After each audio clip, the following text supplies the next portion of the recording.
que muchos de ellos. Se consideraba un gran hombre y su dinero le permitía hacer realidad sus fantasías exóticas y excéntricas de animales salvajes y chicas jóvenes, tal y como lo hacía. Ahora intentaba hacer realidad la fantasía de convertirse en presidente de Colombia. Escobar pronto descubriría que su popularidad no llegaba hasta la capital, la ciudad de Bogotá. Como tantos de los que se crean para una elección. El candidato a la presidencia, Luis Galán, denunció los lazos de Escobar con el negocio de la cocaína, y el ministro de Justicia, Rodrigo Lara Bonilla, inició medidas enérgicas contra las contribuciones electorales provenientes de las drogas. En enero de 1984, expulsaron a Escobar del Congreso. Su carrera política había acabado, pero no estaba dispuesto a marcharse tranquilamente. 3 meses después, mandó asesinar a Bonilla. Lo hicieron en la forma típica del cártel. 2 en una motocicleta, 1 con una ametralladora. La moto se acerca a la limusina de Rodrigo Lara Bonilla, parada en un semáforo, y el tipo de atrás saca la ametralladora, vuela la ventanilla de atrás y le vuela la tapa de los sesos. La gente se dio cuenta de que aquel hombre se acababa de cargar a un miembro del Consejo de Ministros. La muerte de Bonilla fue un gran paso en la escalada de terrorismo que realizó Escobar para poner a Colombia de rodillas. Mientras Colombia luchaba contra el terrorismo subvencionado por las drogas, los Estados Unidos reñían su propia guerra contra el narcotráfico. Pronto Escobar se enfrentaría a una nueva amenaza y respondería con una oleada brutal de terror.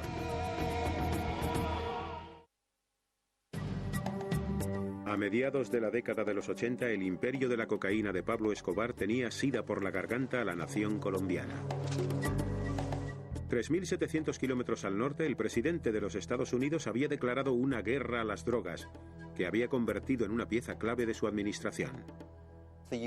Los Estados Unidos presionaban cada vez más a la policía colombiana, al ejército colombiano, al gobierno colombiano y al sistema legal colombiano para que acabaran con las drogas. El gobierno de Colombia accedió a permitir que los Estados Unidos extraditaran a traficantes colombianos que enviaban drogas a Norteamérica. En Colombia, incluso aunque los hubieran detenido y condenado, habrían salido rápidamente. Y no solo eso, también hubieran podido dirigir sus organizaciones mientras estaban en prisión. Sabían que no podrían comprar su camino a la victoria o a la libertad en los Estados Unidos, y que si los arrastraban ante un jurado norteamericano, los juzgarían y condenarían y los meterían en una auténtica cárcel, y eso acabaría con su negocio. Tenían una máxima que rezaba: mejor una tumba en Colombia que una celda en los Estados Unidos. En noviembre de 1985, Escobar y otros traficantes de drogas unieron fuerzas para demostrar al gobierno que no se iban a dejar intimidar. Escobar alistó a un grupo de guerrilleros de izquierdas para atacar a la sede del Tribunal Supremo de Colombia, el Palacio de Justicia. Los guerrilleros, armados con ametralladoras, cohetes y granadas, asaltaron el edificio y atacaron a los miembros del Tribunal Supremo. El ejército colombiano respondió con andanadas de ametralladora, tanques y tropas de asalto. Durante el asedio de días de duración murieron 97 personas, incluyendo 11 de los 24 magistrados del Tribunal Supremo. El ataque al Palacio de Justicia constituyó otro hito en la historia de Colombia. El impacto fue a largo plazo.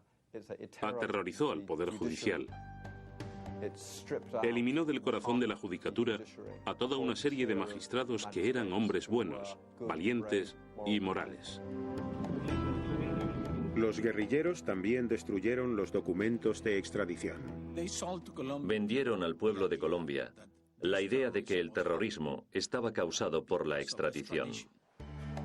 Al año siguiente, el Tribunal Supremo de Colombia invalidó el tratado que permitía la extradición. Pero pocos días después fue restablecido por el nuevo presidente de Colombia, Virgilio Barco. Pablo Escobar temía de nuevo que le enviaran a los Estados Unidos. Construyó casas seguras por toda Colombia y consiguió mantenerse un paso por delante de la ley gracias a los soplos de agentes del gobierno en su nómina y de sus leales seguidores campesinos. Alertaban a Escobar tan pronto como veían un helicóptero. En cuanto veían un camión de la policía que se aproximara a la zona, dándole tiempo de sobra para evitar la detención. Recuerdo una vez que había 2 helicópteros volando sobre el edificio buscándole. Mientras que cualquier otra persona habría salido corriendo del edificio presa del pánico, Pablo no salió hasta que se peinó y se afeitó. Después de más de 3 años de fuga, Escobar intentó cerrar un trato con el gobierno colombiano en 1989. Se entregaría con una condición: que no le extraditarían a Estados Unidos. El gobierno rehusó.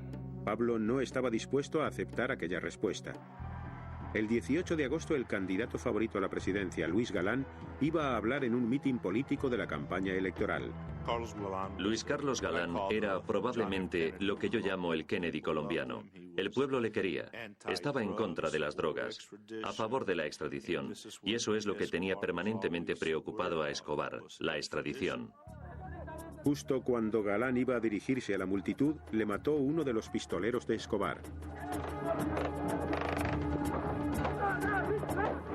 El asesinato conmocionó al país. La gente de Colombia reaccionó de la misma forma que lo hubiera hecho la de los Estados Unidos. Un candidato muy popular a la presidencia había sido asesinado y se sabía quién era el responsable. Se comenzaba a considerar a aquella persona no solo un criminal o proscrito, sino literalmente un enemigo del Estado. Además, la campaña de terror de Escobar no había terminado. 3 meses después, el 27 de noviembre, hizo introducir una bomba clandestinamente en un avión de pasajeros de Avianca. El sucesor de Luis Galán, el candidato a la presidencia César Gaviria, debía viajar en ese vuelo. 3 minutos después del despegue de Bogotá, el aparato estalló y murieron las 107 personas que iban a bordo. Resultó que Gaviria ni siquiera volaba en el avión. Se habían cometido tantos actos de terrorismo que se trataba tan solo de una más de aquellas muchas cosas que ocurrían y que no tenían explicación, porque en la mayoría de los casos no decían fuimos nosotros, simplemente lo hacían. Puede que Pablo fuera un monstruo en muchos aspectos, pero no era estúpido y no estaba loco. Tenía muy bien pensado lo que hacía. Para Pablo Escobar, su supervivencia dependía de su capacidad de aterrorizar. Y para aterrorizar, tenía que cometer actos abominables. Se volvió cada vez más inmune a cualquier sentido del valor de la vida humana. A finales de la década, Pablo Escobar había originado una epidemia de violencia que estaba arrasando Colombia. Tan solo en Medellín había más de 200 asesinatos cada fin de semana. Y entre tanto, el imperio de la droga de Escobar seguía prosperando. En 1990, la revista Forbes señaló al narcoterrorista de 40 años como una de las personas más ricas del mundo, con un valor de aproximadamente 3.000 millones de dólares. Pero también había otra lista: los narcotraficantes más buscados de Estados Unidos. Pablo Escobar se enfrentaría pronto a una unidad militar de élite creada con un solo objetivo: cazarle. Para 1990, el narcotraficante multimillonario Pablo Escobar se había convertido en el hombre más temido de Colombia y en el criminal más famoso del mundo. En respuesta, el gobierno colombiano formó un equipo especial de operaciones conocido como el Bloque de Búsqueda. Su misión: acabar con Escobar.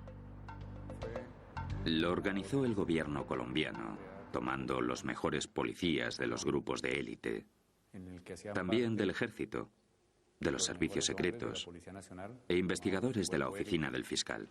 El bloque de búsqueda contaba también con un apoyo poderoso, un equipo sofisticado de expertos en vigilancia estadounidenses. Operaban desde pequeños aviones, iguales que las típicas avionetas privadas de playa de 2 hélices. De hecho, cada una de ellas era un avión espía de $50 millones, armado con antenas y dispositivos de escucha que les permitiría registrar prácticamente cualquier tipo de comunicación electrónica en la zona. El equipo de vigilancia se sintió conmocionado en numerosas ocasiones por la brutalidad de Escobar, incluso durante las llamadas telefónicas a su familia. Está hablando con su mujer. El teléfono está interceptado y le está diciendo cuánto la ama. Por detrás se oye clamar a alguien y él intenta tapar el auricular, pero no lo hace muy bien y le grita a la gente: tapadle la boca. Y luego sigue hablando con su mujer, diciéndole cuánto